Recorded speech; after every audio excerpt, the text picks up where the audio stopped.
Welcome everybody to Sin City Living. My name is Jason and I'll be bringing you today's episode.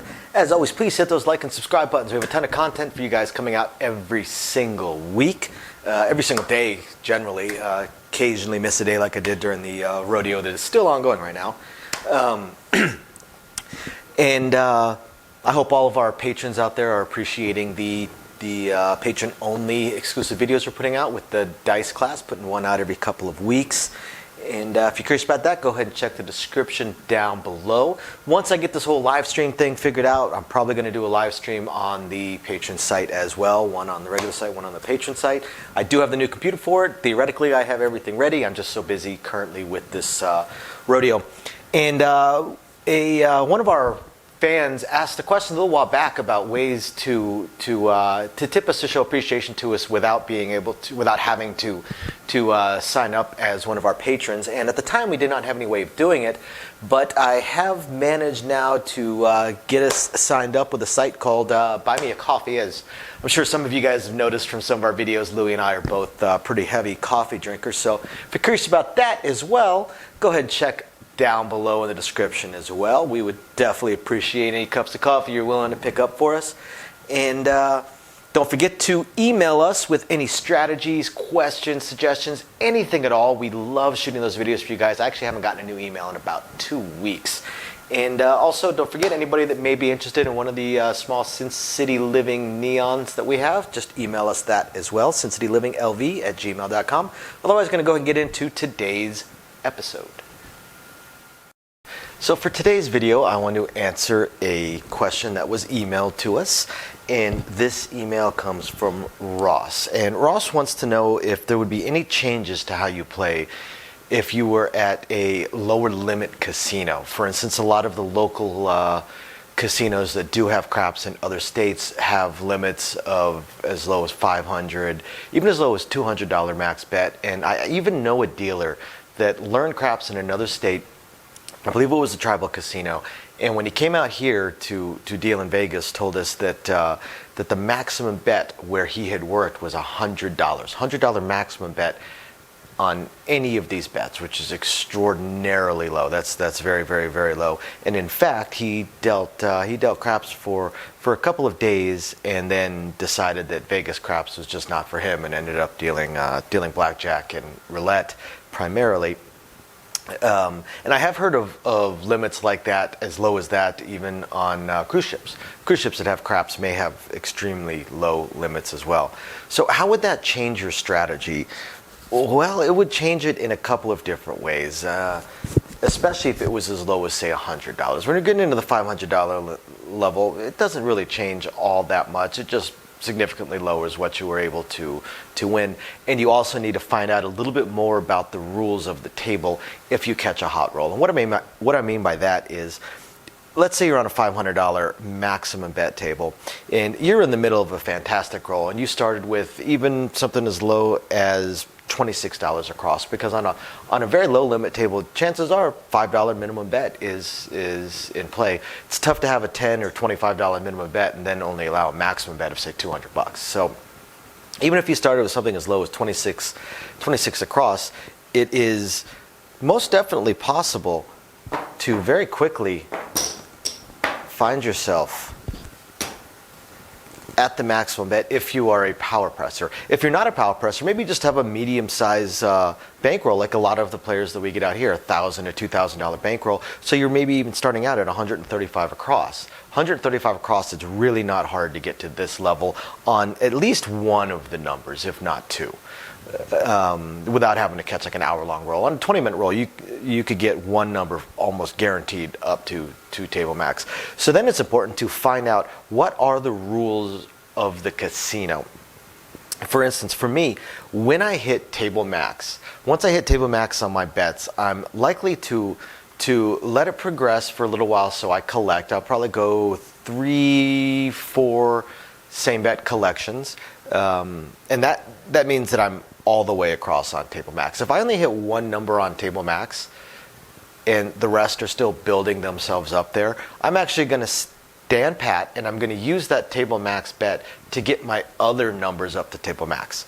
So if I was at say 600 on the 5, but I was still only at $100 on the 9, as soon as I'm sorry, 600 on the 6. As soon as a 6 hit, I would say, give me a $500 9. I'm still collecting $300 because I take the 100 off of here. I would take the extra 200 from the 6.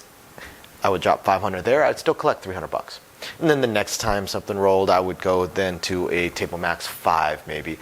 But once I'm completely at table max, I'm going to collect a couple of times. Maybe not on something like this, but when I'm at table max of 2,000 or 5,000 or something, I'm collecting. I'm collecting a few times. And then I'm going to explore what the table will allow me to do. If I'm not allowed to do anything else, then I just sit there, stand fast, and collect.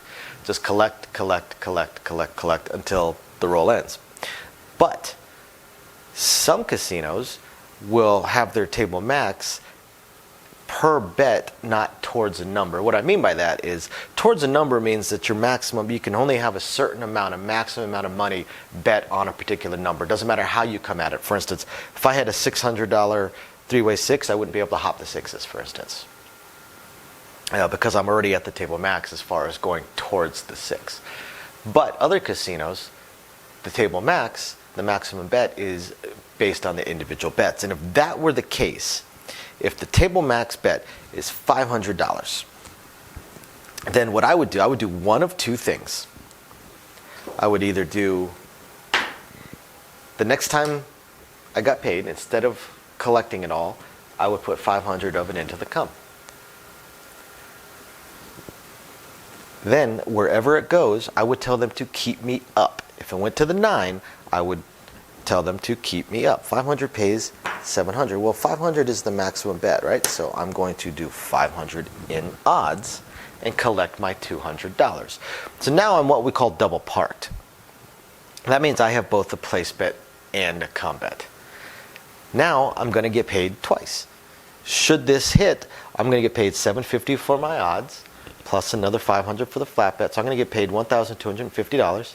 Then I'm going to get paid $700 for my place bets. And I know some of you guys may be thinking, why not do put bets? I certainly could. I could say, you know what, I've collected enough times, I'm going to go ahead and put every number for $500 with 500 in odds. Except that's really expensive, and that wipes out most of what I have collected at this point, so I'm zeroed back out. Once I've collected a few times, I want to keep hold of that money. So I'm going to travel through the cum. Not the ideal method, but I'm trying to travel through the cum, and I'm trying to use my further payouts to do my odds and so on, so that I still keep what I've managed to put into the rail at this point. So that's what I would do on a $500 minimum bet or maximum bet table. Now, what about if it's as low as, say, $200? Well, if it's as low as $200, then I hit that level even faster, and I definitely need to explore what the rules are for the table. In fact, that is something I would probably ask at the very beginning of my time playing, so I know and can decide what I want to do as I get further along. And if I'm at a $200 maximum bet, I'm probably, regardless of what my payroll or my bankroll is, I'm probably going to start at 26 across. I'm not going to go 130 or 135 across. I'm going to start at $26 or $27 across. Exact same thing I would do with honestly, a $100 minimum bet table, or maximum, I keep doing that, $100 maximum bet table, I wouldn't even play on. Because I play this game for fun. This is entertainment. This is enjoyable for me. And it's not enjoyable for me if I'm basically already at table max. The fun part about playing this game is catching the roll, catching the hot roll, building up your bets, getting your bets up to an awesome, an awesome progression, an awesome press. You've got one number that's hit 5 times. You're really rooting for it to hit that 6th time, while you've got another number that hasn't even hit it all yet. That makes this game exciting. Starting out where I'm basically at table max or really, really close to it, so 2-3 minutes into the roll, or 3 hits per number, and all of a sudden I'm already at table max, takes the fun out of it. It's not as enjoyable for me. So I probably wouldn't play. I'd probably go play blackjack or play some slots or some keno, or I would probably find something different to play, just because it wouldn't be enjoyable for me. I actually talk about that with some of my friends that I work with. When we see players that come in with a large line of credit or a large bankroll, and they immediately go table max across on their place bets, or they do put bets at table max with table max odds. When they immediately come in at the maximum, when you do that, where's the enjoyment? Where's the fun? You're just sitting there watching the numbers roll and collecting because you can't press. You can't press. You can't decide which way you want to go. You're not really rooting for any particular number. You're just rooting for a number. Instead of, oh man, come on, 6. My 6 is at the highest. I got my 6 from $10 all the way up to 500. Come on, 6. Come on. You don't have that. You don't have that when you're already at the max. What are you rooting for? What are you cheering for? So those are my thoughts on it. As far as what changes you can do, there's not a whole lot. The only thing you can really do is find out if you're allowed to double park. That's pretty much it. If you're allowed to double park, and if the limit is extremely low, then I'm probably going to start out at the absolute minimum bet and see if I can build it up. So hope you guys find this interesting. Thank you very, very much, Ross, for emailing this question to us. We hope you guys find this interesting, illuminating, enlightening, or otherwise just plain entertaining. We'll catch you next time. Bye now. So, as I promised, I wanted to go over very briefly our upcoming attempts at a third test live stream. So what's happened so far? The first test live stream just flat didn't work. The problem that I had was was an equipment problem. I had an equipment problem in that the equipment that I was using to translate the camera into streamable video to the computer required a better USB port than the computer I was using at the time. So that one just flat failed because it would not translate into the computer. The computer would not pick it up, would not read it, so I wasn't able to live stream it. So then, as I was looking through, because I'm a little bit of a tech head, as I was looking through all of my other stuff, because I do have 4 laptops here and 3 computers, I did find one that actually did have the newer style USB port. Unfortunately, it was actually my oldest laptop, but I figured, what the heck, let me give it a shot. What's the worst that can happen? And this time around, when I fired everything up, the video was actually translating onto the computer, so things were looking better. But then when I attempted to live stream, the computer was not powerful enough to be able to translate it and then upload it sufficiently. So it basically just uploaded a blank screen for the live stream. So what I am going to have to do is, and I'm already looking into all of my options, I'm going to upgrade my computer so I can add, a 7th, 8th computer to my household. And I'm going to go much, much higher, and I'm going to get a computer that is far more than I need for this, far, far, far more powerful than I need for this. That way, any future upgrades that I may do, the computer will be able to handle it. So unfortunately, this computer is going to cost me about 25% more, about 25% of what I've already laid out in all the equipment for this channel. So it wasn't something that I could just instantly buy. I'm probably looking at Black Friday or Cyber Monday.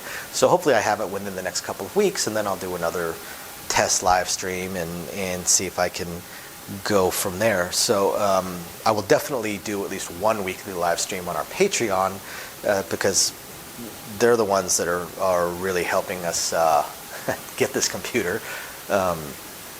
And the other equipment that I'm going to get, because I figure if I'm buying the computer, I might as well buy the most high-end capture cards and things along those lines, get everything as good as possible, and then hopefully eventually get a better microphone for you guys.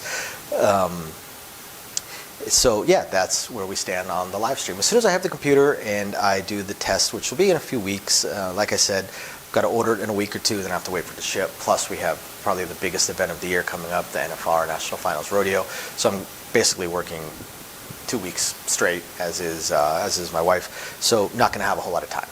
But once we get all that under control, then we'll figure out. There's been some schedule changes to myself, some schedule changes to my wife, and some upcoming schedule changes to my wife as well. So hopefully we can get all the scheduling figured out, so I know when I'll be able to live stream as well. My initial plan of Thursdays at 6 o'clock is already out the window. I'm at work at that point now. So we will get it all figured out, and we will let you guys know, I promise. And otherwise, I hope you guys have found this interesting, enlightening, illuminating, or at least just plain fun. And we will catch you guys next time. Bye now.